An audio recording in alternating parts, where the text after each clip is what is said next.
Bonjour à tous et bienvenue à Forbach. Les Estival on Tour font étape au parc du Schlossberg, dont la tour est l'emblème de la ville. On ira encore plus haut que cette tour et ce sera pour avoir un magnifique point de vue sur Forbach. Ce sera dans la carte postale aérienne. On vous racontera aussi la petite histoire de la légende d'Alice de Forbach. Côté des filles, Sandrine en propose 3 avec de beaux lots à la clé, mais les 4 jeunes vont d'abord devoir faire preuve d'adresse. On terminera cette émission en musique avec le chanteur Salem Omrani. Et puis au fil de cette émission, 3 invités vont se succéder pour parler de Forbach. Et le premier, c'est le maire Laurent Kalinowski. Bonjour. Bonjour. Et merci beaucoup d'accueillir l'équipe de Mosaïque qui s'installe comme ça dans votre commune. Je sais que c'est pas évident. On est très heureux de vous recevoir. Et ben c'est super. Vous administrez, ce sont les Forbachois. Mais en plate, ils ont un surnom. Est-ce que vous le connaissez ? Des fois par un. Ouais, alors Voilà. c'est un peu plus compliqué que ça, et puis il y a une vraie histoire derrière. Alors nous, on a trouvé un Forbachois, il s'appelle Frédéric Gillat, et lui, bien sûr, il connaît le surnom, mais il est aussi capable de l'expliquer. Regardez.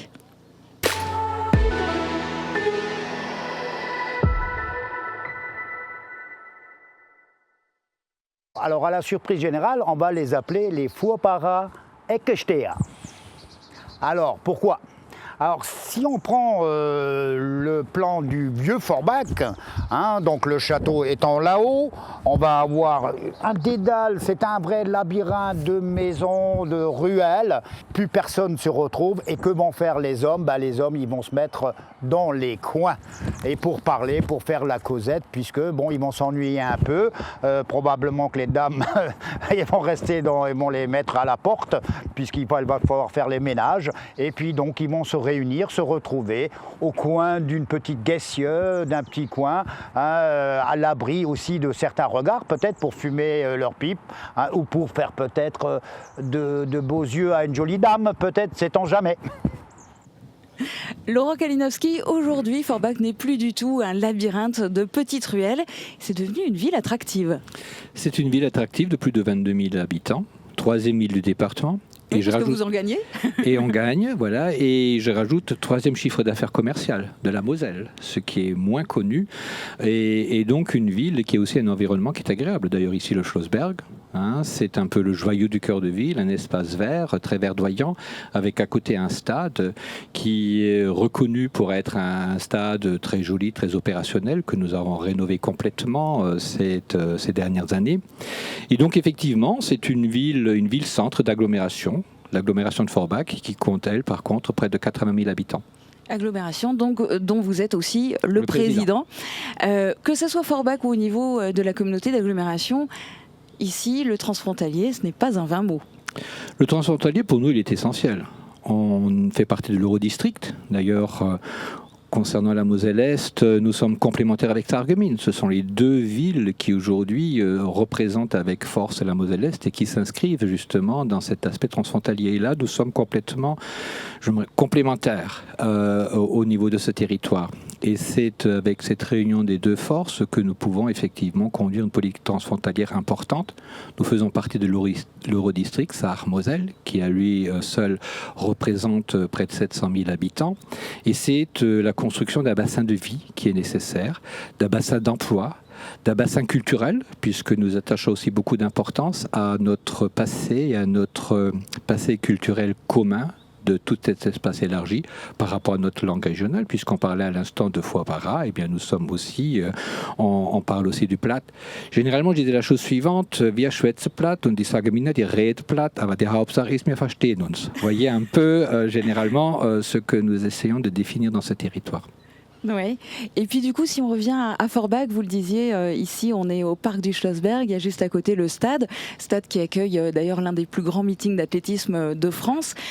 Forbach est doté de pas mal d'infrastructures au niveau sportif et culturel. Oui, on disait généralement, à un moment donné, Forbach est pratiquement doté d'infrastructures sportives et culturelles d'une ville de 40 000 habitants. Et c'est aussi un héritage que nous avons de toute cette période de la mono-industrie, de la mine. Et donc aujourd'hui, eh bien, il faut s'inscrire dans une mutation.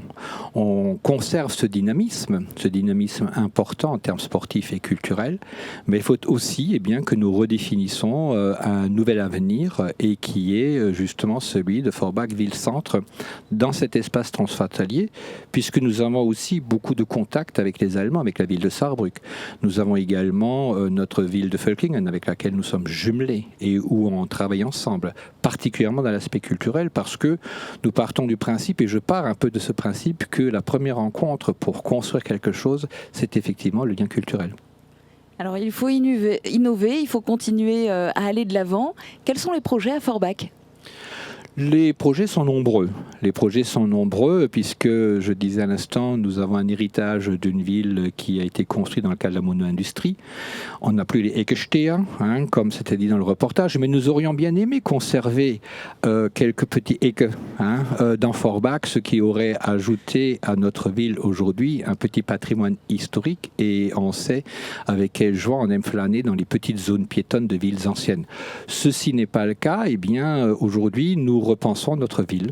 Notre projet, c'est l'action cœur de ville, c'est-à-dire faire une mutation complète en ce qui concerne l'habitat, le commerce, l'animation. Et d'ailleurs, nous allons signer une convention avec le préfet dans 2 jours, puisque nous avons été retenus dans les 222 communes françaises, villes moyennes françaises, pour avoir une implication forte en termes de rénovation, et faisant de telle sorte que la ville revienne aux habitants. Densifier, plus d'habitants en ville, avoir des espaces verts, avoir des zones de déambulation, vivre sa ville, c'est important. Nous avons des projets en rue aussi, 2 projets en rue, rénovation urbaine, un sur le Wiesberg et un sur la Bellevue. Nous avons aussi des projets très ponctuels. Nous allons travailler sur la RD 603. On va essayer d'arrêter l'autoroute urbaine qui empêche la communication par rapport à des flux de voitures. Nous avons l'engagement et le projet de faire un marché couvert, une halle couverte en centre-ville. Nous avons le projet également de rénovation du CAC, entre autres. Voilà, donc il y a des projets qui s'inscrivent dans ces actions cœur de ville, des projets de mobilité, mais aussi des projets justement de faire de telle sorte que l'aspect culturel de la ville de Forbach, c'est-à-dire le cinéma, la médiathèque, le carreau, l'office de tourisme, tout ce qui participe à la vie des gens, à la proximité, promotion, puisse être mis en avant. Donc beaucoup de projets et beaucoup de travail. Merci beaucoup d'avoir malgré tout trouvé le temps de participer à cette émission, et merci encore pour votre accueil. Je vous remercie. L'avenir, c'est la jeunesse, bien évidemment. Donc on va maintenant faire la connaissance de 4 de vos jeunes administrés. C'est Sandrine qui va nous les présenter. Coucou Sandrine. Coucou Julia, coucou tout le monde. Alors aujourd'hui, les 4 jeunes qui vont s'affronter, ce sera Lucas et Dorian dans l'équipe des Rouges et Mathis et Fabio pour l'équipe des Bleus. Et on va tout de suite commencer avec le premier défi. Je vous laisse découvrir les explications. Pour ce défi, les 2 équipes vont devoir se déplacer d'un cerceau à l'autre en tenant un ballon entre leurs têtes. Ils n'auront pas le droit de se servir de leurs mains, et si le ballon tombe, ils devront reprendre depuis le cerceau de départ. La première équipe à rejoindre 3 fois le cerceau d'arrivée remporte le défi. Bonne chance à tous! Alors, mes 2 équipes sont en place. Dès que je vous dirai, vous allez pouvoir prendre le ballon, le mettre entre vos têtes et traverser, bien sûr, sans les mains, sinon c'est trop facile. Est-ce que vous êtes prêts? Ouais? Ok, super. Allez, prenez le ballon et c'est parti. Allez, entre vos têtes. Ok, super. Alors, l'équipe des Rouges semble plutôt bien partie. Ah, les jaunes, les bleus, pardon, c'est tombé. Vous pouvez revenir au début. Les Rouges s'en sortent plutôt très très bien. Vous pouvez les encourager et les applaudir d'ailleurs. Ok, allez, repartez au début. On va le faire 3 fois le passage. Pour l'instant, les bleus n'ont pas encore réussi à traverser. Ah, vous vous précipitez. Vous n'êtes pas chronométré, donc prenez le temps qu'il vous faut. Restez bien concentrés les bleus. Ah, les rouges, dommage, on repart du début. Ok, bravo les bleus. Allez, allez vite faire un deuxième passage. Ah, dommage. Essayez de le tenir plus haut peut-être les rouges. Ok, allez. Allez les rouges, ils ont déjà fait, ils ont pris un peu d'avance, ils ont fait déjà un passage de plus. Allez. Ok, super, on peut les applaudir bien fort. On peut arrêter le jeu parce que les bleus ont fait 3 traversées. Alors vous vous en êtes bien sortis, les rouges avaient pris l'avantage, vous pouvez revenir avec moi près de la table. Les rouges avaient pris l'avantage et au final vous avez réussi à choper le truc. Et puis alors passez devant, comment vous avez trouvé ce premier défi ? En fait, moi j'avais mis la balle, elle tenait sur mon nez. Donc j'en mettais moi, elle tenait sur mon nez. C'est peut-être ça l'astuce en fait. Bon alors les rouges, pas de panique, vous avez encore 2 jeux. Tiens, tu peux venir à côté de moi, comme ça tu es face à la caméra. Vous avez encore 2 jeux pour vous rattraper, je compte sur vous. En tout cas, vous en êtes bien sortis et on verra tout à l'heure comment va se passer la suite. Je vous laisse maintenant avec Julia et notre invité. À tout à l'heure. Et mon invité a remporté un tout autre défi avec brio, c'est diriger la pépinière d'entreprise de Forbach. Laurent Damiani, bonjour. Bonjour à tous. Vous allez nous parler d'Eurodev Center, puisque c'est le nom de cette pépinière d'entreprise. Mais je vous propose d'abord de la survoler au sens strict du terme. La pépinière et la ville de Forbach dans son intégralité. On décolle, voici la carte postale aérienne.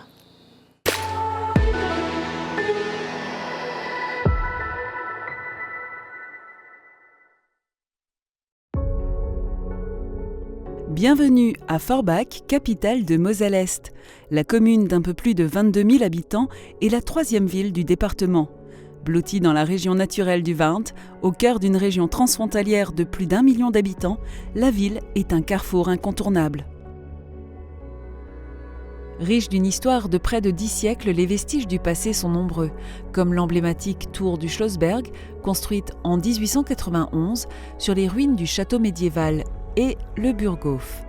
On doit ces monuments à l'industriel Gustav Hatt, qui détenait une cartonnerie florissante. La ville est au cœur de l'ancien bassin houiller. Ce sont les Vendel qui lancent l'activité minière à Petite-Rosselle, Forbach puis Stirin-Vendel. La mine, la cartonnerie ou encore un peu plus tôt la tuilerie couturier, toutes ces activités ont cessé les unes après les autres. Forbach a dû faire face à cette crise, mais a su rebondir et se reconvertir.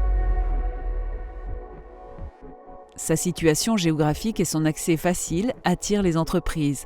Ainsi est né l'Eurodev Center, une pépinière d'entreprises innovantes sur l'ancien parc à bois des Houillères. L'offre en matière d'enseignement, de formation et de santé est large, mais également en matière de loisirs. Les équipements sportifs sont nombreux et prestigieux, pour exemple la piscine olympique. Côté culture, on n'est pas en reste avec la médiathèque et le carreau Scène nationale de Moselle-Est. La ville aujourd'hui gagne en habitants grâce à la réalisation de nombreux projets. Un quartier tout neuf en lieu et place de la cartonnerie Hatt, réhabilitation de la gare. Depuis 2007, la ligne TGV Paris-Est-Francfort fait escale ici 3 fois par jour dans chaque sens. Un trait d'union qui assoit la position de Forbach comme la porte de France.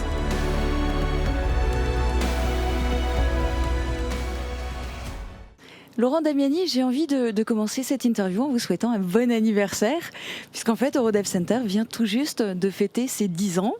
Un chouette événement et je suppose des chiffres clés qui ont jalonné ces 10 ans. Tout à fait. Alors, je vous rappelle qu'Eurodev Center est spécialisé dans l'accueil, l'accompagnement et l'hébergement d'entreprises innovantes. Et nous existons depuis 10 ans.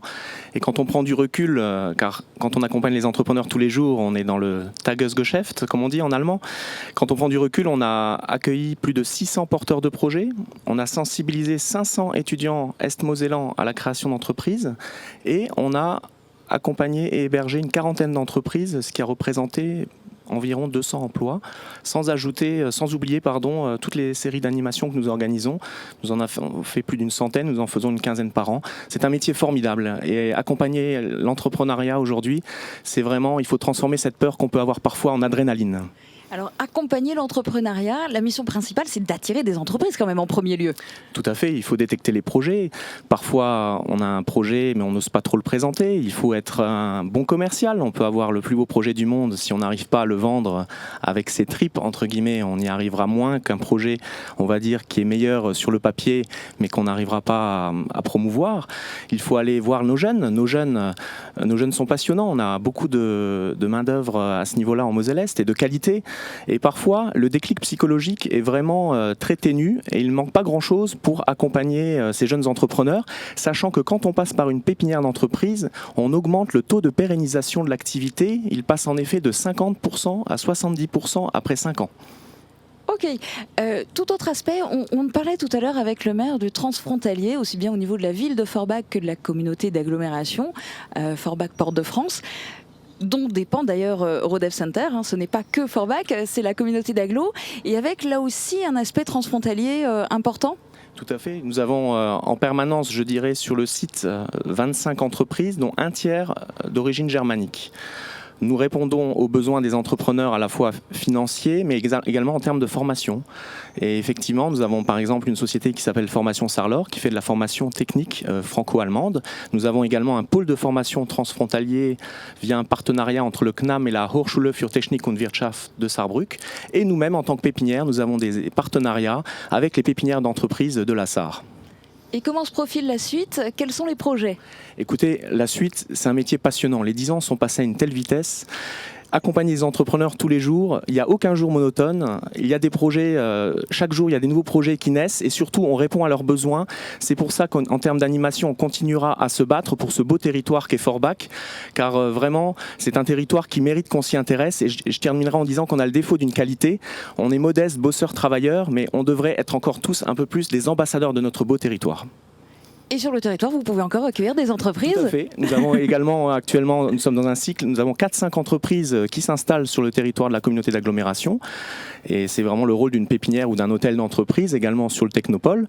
Et actuellement, des locaux sont à nouveau disponibles pour des nouveaux projets. Donc n'hésitez pas à nous contacter. On travaille en parfaite symbiose avec d'autres partenaires comme la couveuse Cap Entreprendre, comme les chambres consulaires et d'autres acteurs qui accompagnent ces créateurs d'entreprises. Encore une fois, être accompagné, c'est reconnaître, c'est une qualité qu'on doit avoir et il ne faut pas avoir peur. Eh bien, merci beaucoup et bonne continuation parce qu'il y a encore du boulot du coup. Tout à fait. Merci beaucoup. Allez, les jeunes sont eux aussi dans les starting blocks. C'est parti pour un nouveau défi. Alors, on va bientôt pouvoir se préparer. En tout cas, pour l'instant, l'équipe des Rouges a perdu le premier défi. Donc, ils ont vraiment à cœur de pouvoir se rattraper dans cette deuxième partie. On va tout de suite attaquer le deuxième défi. Je vous laisse découvrir les explications. Pour ce défi, un joueur de chaque équipe se tient dans un cerceau avec une cible. Sans sortir du cerceau, ils doivent tenter de réceptionner les balles et les flèches tirées par le lanceur qui aura les yeux bandés. L'équipe qui marque le plus de points remporte le défi. N'oubliez pas, les fléchettes comptent double. Bonne chance à tous! Alors, petit rappel pour les joueurs, vous n'êtes pas chronométrés, donc prenez votre temps et en face, vous pouvez aussi leur dire s'ils ont tiré assez fort, assez loin ou à l'inverse, s'ils doivent un petit peu rectifier leur tir. Donc voilà, vous pourrez leur signaler tout ça après leur premier lancer. Alors là, Lucas, tu as l'air vraiment mal parti. Je pense que tu peux t'orienter quand même un petit peu plus, voilà, vers là. Je vais pas dire gauche ou droite parce que tout le monde sait que je ne connais pas ma gauche de ma droite. Donc maintenant que vous êtes un peu plus en place, on va pouvoir y aller. C'est parti, allez-y, vous pouvez lancer la première balle ou première flèche. Ouh là là, alors Lucas c'était vraiment trop fort. Alors allez-y, vous pouvez lancer la deuxième. Un peu plus... Alors attends, je vais t'orienter. Un peu plus. Hop, comme ça, vers là, ouais. Et là tout droit. Ouais, nickel, t'as eu la première flèche. Alors, une fois qu'il a tout tiré, c'est une fois chaque flèche et chaque balle. Vous avez tout tiré ? Ouais, ok, bah vous pouvez les applaudir bien fort. Alors revenez me rejoindre, vous pouvez enlever votre bandeau. Enlevez rien sur la cible, n'enlève rien. Ramène la cible avec toi. Alors, vous mettez chacun à côté de moi. Hop, viens de ce côté-là. Alors, on peut voir, alors si on montre vers la caméra qui est là-bas, venez de ce côté-ci. Alors, voilà. On peut voir que l'équipe, tiens, tu peux le tenir. L'équipe des bleus a mis 2 balles et l'équipe des rouges a mis une petite flèche. Mais je crois que c'est quand même l'équipe des rouges parce que la flèche compte double. Eh ben, on peut les applaudir bien fort. Vous avez bien tiré. Alors, venez à côté de moi. Alors, Lucas, dis-moi, comment ça fait de tirer les yeux bandés ? Ben, ça fait bizarre. Est-ce que tu as quand même réussi à viser ? Pas vraiment. J'ai loupé tout sauf une. Eh ben tu vois, ça a suffi puisque vous avez gagné. Alors, il va encore nous rester un défi à relever avec vous et on verra comment vous allez vous en sortir. Pour l'instant, c'est une égalité. Il y a une victoire des bleus, une victoire des rouges. Donc, le suspense est à son comble. Je vous retrouve tout à l'heure pour ce fameux dernier défi. Forbach, c'est aussi une ville qui a un riche patrimoine. On va en parler avec le directeur de l'Office de tourisme, Eric Weiss. Bonjour. Bonjour. On va en parler, mais dans un instant, parce qu'avant de vous donner la parole, je vous propose une visite insolite au cœur de la chapelle Sainte-Croix. C'est un joyau du XIIIe siècle, niché dans un écrin de verdure, et c'est aussi un lieu de légende. Frédéric Gillat, que vous avez vu tout à l'heure expliquer le surnom, il est guide touristique, et bien accompagné de son petit-fils Césario, il nous raconte la légende d'Alice de Forbach.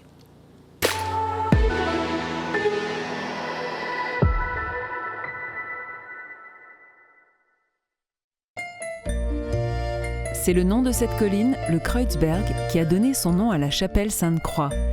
Nombre de voyageurs en route vers Compostelle sont passés par ici, passage obligé pour les Sarrois se rendant jusqu'à Metz. Mais à ce lieu se rattache aussi la légende de la comtesse Alice de Verde ou Alice de Wörth. Césario, est-ce que tu connais la légende d'Alice ? Non. Tu connais pas la légende d'Alice ? Alors, il y a une légende qui dit que voilà, là, en face, au niveau du château, tu vois où il y a le château, le Schlossberg, il y avait une princesse. Elle était belle. Et c'était Alice. Et les belles princesses, elles avaient des prétendants, tu vois, qui voulaient la marier. Sauf les belles filles, souvent, elles ont un problème pour se décider. Elle avait 2 prétendants. Et elle n'arrivait pas à se décider entre l'un et l'autre. Et qu'est-ce qui s'est passé ? Qu'est-ce que font les garçons pour les filles ? Ils se battent ? Ils vont se battre, exactement. Ils vont se battre. Et ils se sont battus tous les deux. Et puis, suite aux batailles, au combat, ils sont décédés tous les deux. Et puis, elle était prise de remords. Et puis, elle était vraiment triste. Et alors, elle s'est retirée ici, sur la colline Sainte-Croix. Et c'est là qu'elle est venue en ermitage et qu'elle a créé cette chapelle. Voilà la légende. Alors maintenant, lors de la rénovation de cette belle chapelle, on a retrouvé ici, là où tu es, une tombe. Il y a une tombe dans la roche et on a trouvé 3 corps, 3 squelettes, dont un squelette de femme. Ce qui voudrait dire qu'effectivement la légende est vraie. C'est une très très belle histoire.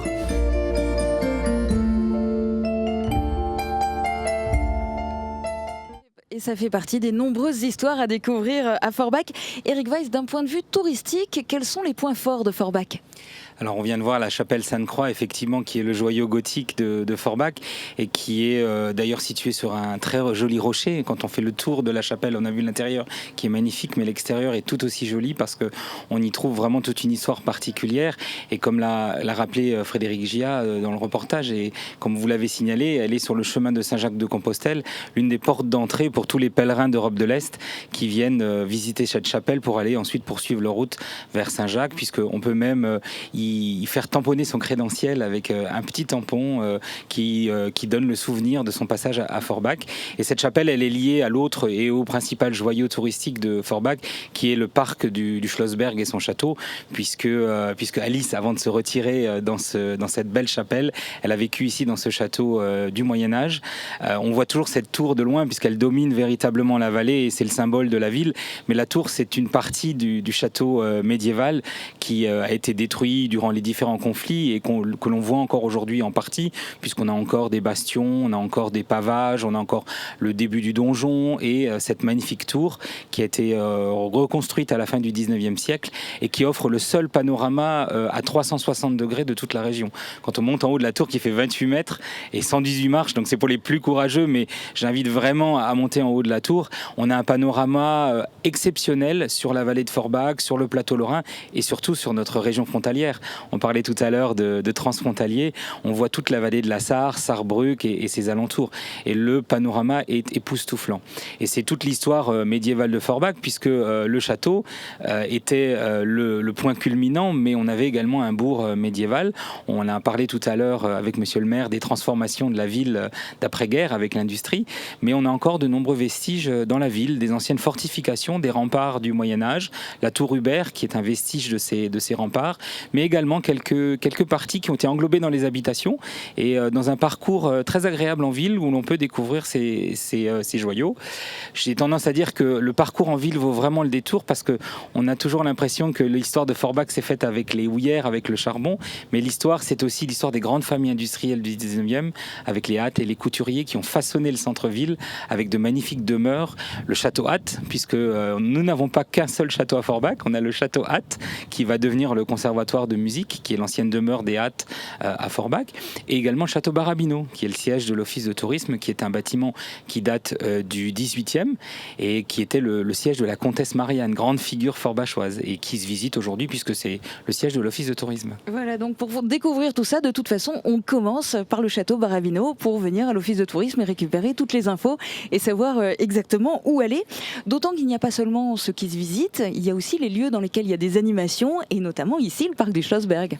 Et oui, outre l'aspect balade naturelle, puisque c'est un vrai poumon vert pour la ville, ce parc avec ses 80 essences d'arbres différentes, sa volière, ses sentiers, son arboretum. On a aussi un lieu très festif, puisque tous les dimanches d'été, nous avons des manifestations dans ce parc qui vont du marché du terroir, qui a attiré des milliers de visiteurs il y a 15 jours, à des concerts musicaux toutes les après-midi de juillet et d'août, et qui se terminera fin août, le dernier dimanche du mois d'août, avec une grande fête des enfants. On va transformer le parc en grand terrain de jeu, en grand parc d'attractions, et tous les enfants, avant de rentrer, avant leur rentrée scolaire, donc le grand événement pour eux, eh bien pour venir s'adonner à un événement festif et ludique dans ce magnifique parc. D'ailleurs l'hiver, on peut même y faire de la luge quand il neige, donc c'est les joies des pentes ici de ce parc. Et autre aspect dans lequel Forbach n'est pas en reste, loin de là, c'est la culture. La culture qui est un élément à la fois de bien vivre, mais aussi d'attractivité et de tourisme, puisque nous avons des équipements phares, monsieur le maire le rappelait tout à l'heure, mais aussi des structures phares. La scène nationale Le Carreau est un élément très important, puisque toute l'année, la scène nationale propose des événements, des spectacles, des différents événements d'un intérêt particulier et vraiment très attractif. Mais aussi, on a des structures culturelles très dynamiques, comme l'association Castelcoucou, qui a investi il y a peu l'ancienne synagogue en proposant des expositions, des ateliers. Nous avons la galerie Tête de l'Art en ville qui propose également de nombreux ateliers, et cet été pour les enfants notamment beaucoup d'activités. Le cinéma, toutes ces structures culturelles, et la médiathèque qui est un lieu de vie et d'exposition formidable pour les Forbachois, mais aussi un lieu de vie pour les touristes, puisqu'on peut y venir sans être Forbachois, voir les expositions par exemple. Donc plein de choses à voir et à faire à Forbach. On donne rendez-vous à tout le monde à l'office de tourisme pour avoir toutes les infos. Merci beaucoup pour toutes ces précisions. Il fait chaud, il fait très chaud, de plus en plus chaud, et je suis sûre qu'il y en a deux qui vont être ravis d'être un peu mouillés. Voilà le 3e défi. Alors c'est toujours le défi le plus attendu par les enfants. Je pense que c'est aussi le cas aujourd'hui, n'est-ce pas ? Ouais. Bah oui, c'est sûr, c'est le jeu où on va se faire mouiller. Alors, on va terminer de se mettre en place. Je vous laisse avec les explications et on arrive tout de suite après. 2 joueurs, munis d'un kawaii, sont placés dans un cerceau avec un bol sur la tête. Les 2 autres joueurs, armés d'un pistolet à eau, doivent tirer dans le bol sans sortir de leur cerceau. L'équipe qui réussit à remplir le plus le bol remporte le défi. Bonne chance à tous! Alors, mes 2 équipes sont prêtes. Les joueurs sont en train d'armer les pistolets. On va pouvoir se lancer tout de suite. Je vais juste moi en profiter pour passer derrière la table. Comme ça, j'évite de me faire mouiller, comme d'habitude. Et je rejoins Aude qui a le sifflet. Et dès que Aude siffle, vous pourrez commencer. Alors, c'est parti. Dans le public, on peut les encourager bien fort. Alors, je vous le rappelle, les 2 équipes sont pour l'instant à égalité parce qu'ils ont chacun remporté un défi. Alors attention, si tu te penches trop, tu vas tout faire tomber. Évite de te pencher. Ok. Alors, du côté des rouges, on s'en sort super bien. C'est pas grave s'il est mouillé. Allez les bleus, alors n'hésite pas de le charger. Plus tu le charges, plus tu vas tirer loin. Ok, les rouges ont l'air vraiment bien partis. Ne te penche pas trop, Lucas, sinon tu vas tout faire tomber. Alors, du côté des bleus, il faut pas hésiter. Hein. Vas-y. Hésite pas à le tirer, à le charger, pardon. Plus tu le charges, plus tu vas tirer loin.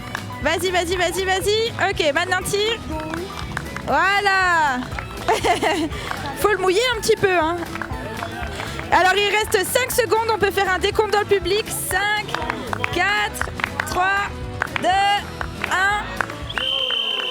C'est terminé, on pose les fusils, ne faites pas tomber votre bol et venez me rejoindre derrière la table. Alors, vous pouvez venir aussi, tout le monde derrière. Venez me rejoindre ici. Alors les rouges, c'est là. Alors, Viens derrière la table. Viens de ce côté. Dorian aussi. Passez tous derrière la table, sinon on voit pas l'écran. Passez derrière la table. Ok, donc vas-y toi de ce côté. On te laisse la place. Alors, oh bah ça se remplit. Waouh, on peut les applaudir bien fort. Alors là, c'est vraiment... Là, je pense qu'il n'y a vraiment pas à hésiter. C'est vraiment les rouges qui ont vraiment super bien réussi ce défi. Alors, on va repasser devant la table pour pouvoir discuter de tout ça. Alors, les bleus à ma gauche, comme depuis le début. Les rouges à ma droite. Qu'est-ce que tu nous dis ? Je suis tout mouillée. Ah bon ? Mais comment ça se fait ? Bon, moi je serai dessus. Eh ben c'est pas malin ça. Alors les rouges, félicitations. On peut les applaudir encore une fois bien fort. Vous avez vraiment remporté ce défi avec grand succès. Alors mets-toi à côté de moi, voilà, comme ça. Alors c'est vous qui avez remporté au final, qui avez gagné la compétition aujourd'hui parce que vous avez remporté les 2 derniers défis. Les bleus, pas trop déçus ? Non, ça va, mais bon, on a quand même voulu gagner. Bah oui, c'est sûr. Mais bon, l'essentiel, c'était de participer. Ils étaient truqués les pistolets. Qu'est-ce que tu dis ? Ils étaient truqués les pistolets, c'est pour ça. Ah non. Bah non, je pense pas, non. On essaiera tout à l'heure. On peut charger énormément. C'est pas grave. Allez, l'essentiel, c'est d'avoir participé et j'espère en tout cas que vous vous êtes amusés. À fond. Ah bah alors ça, c'est l'essentiel. Alors, par contre, personne n'a perdu aujourd'hui, rassurez-vous, vous allez tous repartir avec un petit cadeau que Aude vous donne. Alors... Prenez votre cadeau, voilà. Alors dans les sachets, si tu les ouvres, vous allez pouvoir découvrir plein de petites choses. Vous avez notamment des raquettes pour aller à la plage. Non, il n'y a pas d'iPhone dedans. Il n'y a pas d'iPhone, mais si jamais tu en as un d'iPhone, tu pourras le mettre dans ta petite pochette. Toi, tu commences par les bonbons ? C'est sûr, c'est le plus intéressant. Et dans cette petite boîte, tu vas trouver une mini enceinte Bluetooth. Voilà. Vas-y, déchire la boîte, il n'y a pas de souci. Alors, vous allez pouvoir connecter votre téléphone avec. Oui, elle est toute petite, mais elle marche très bien, t'inquiète pas. Alors, en tout cas, j'espère que vous êtes contents d'avoir participé. Ouais. Ouais, c'était trop bien. Alors, moi aussi, je suis super contente que vous ayez participé. Merci d'être là, d'avoir joué avec nous. Je vais vous laisser terminer l'émission avec Julia et avec notre artiste. Et je vous dis à très bientôt. Merci les enfants. Et on va terminer cette émission en chanson avec Salem Omrani. Bonjour. Salut. On est super content de pouvoir finir cette émission comme ça. C'est chouette, c'est toujours super agréable. Quelques mots, Salem Omrani, quel est votre parcours dans la chanson ? Eh bien, ça fait 18 ans que je joue dans un groupe de rock qui s'appelle Menfi. Et aussi, je joue dans 2 autres formations, une en acoustique qui s'appelle Blackie and the Coconuts et un groupe de blues en Allemagne qui s'appelle Hockey Baby. Donc surtout des reprises ? Surtout des reprises et dans Menfi, beaucoup de compos. Mais en acoustique, c'est que des reprises. Et niveau groupe ou niveau artiste, s'il y avait un seul coup de cœur à citer, ça serait qui ?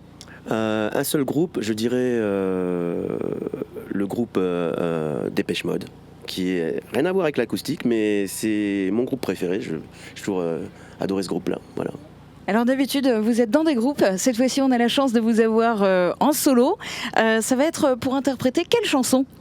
Ce sera pour interpréter une chanson qui s'appelle Breakfast at Tiffany's. C'est un groupe qui s'appelait Deep Blue Something dans les années 90. Ils avaient fait un seul morceau qui était celui-ci et justement, je trouvais qu'il était assez dynamique pour le jouer aujourd'hui. Super, et ben on vous laisse brancher votre guitare et c'est parti. Okay.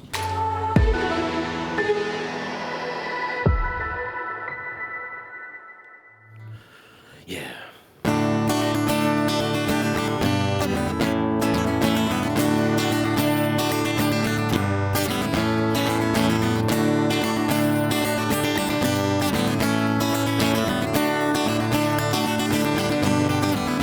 You see, we've got nothing in common, no common ground to start from, and we're falling apart.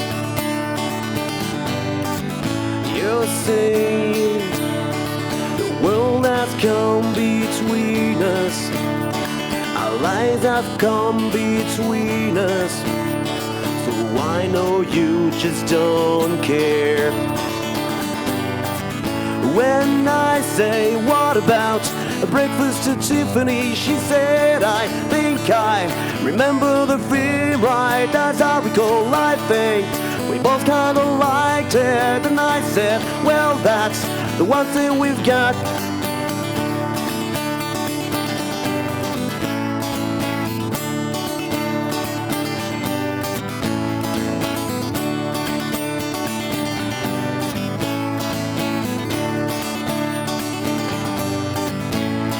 I see you, the only one who knew me, and now your eyes see through me.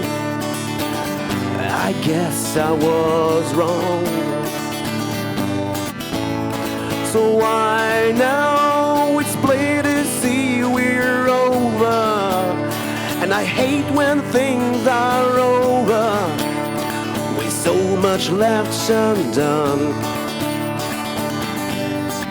When I said, what about a breakfast at Tiffany's? She said, I think I remember the film right as I recall. I think we both kinda liked it. And I said, well, that's the one thing we've got.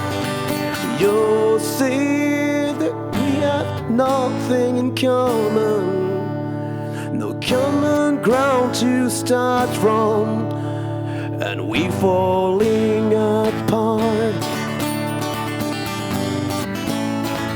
You see, the world has come between us, our lives have come between us. So I know you just don't care.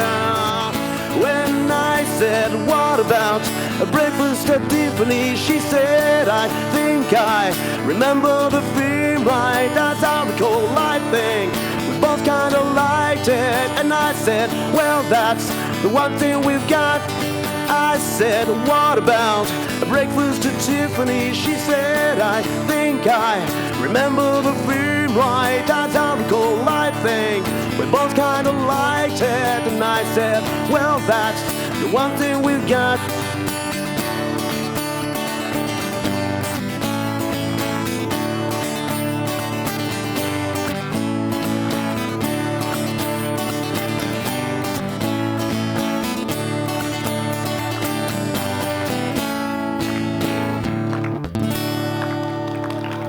Thank you very much. Merci beaucoup. Merci à TV Mosaïque. À découvrir aussi en concert avec le groupe Blackie and the Coconuts. Ce sera le 25 août à Forbach au Point Bar. Et merci beaucoup à Salem Omrani pour cette prestation en solo. Un grand merci aussi à Forbach, la municipalité, les services qui ont contribué à organiser cette émission. Merci aux invités qui se sont succédés sur ce plateau éphémère. Bravo aux jeunes qui ont osé relever les défis de Sandrine. Prochain défi pour les Estival on Tour, installer ce plateau en plein centre-ville de Saint-Avold. Rendez-vous demain dès midi sur Mosaïque pour découvrir donc la cité naborienne. Très bonne journée à tous, à demain.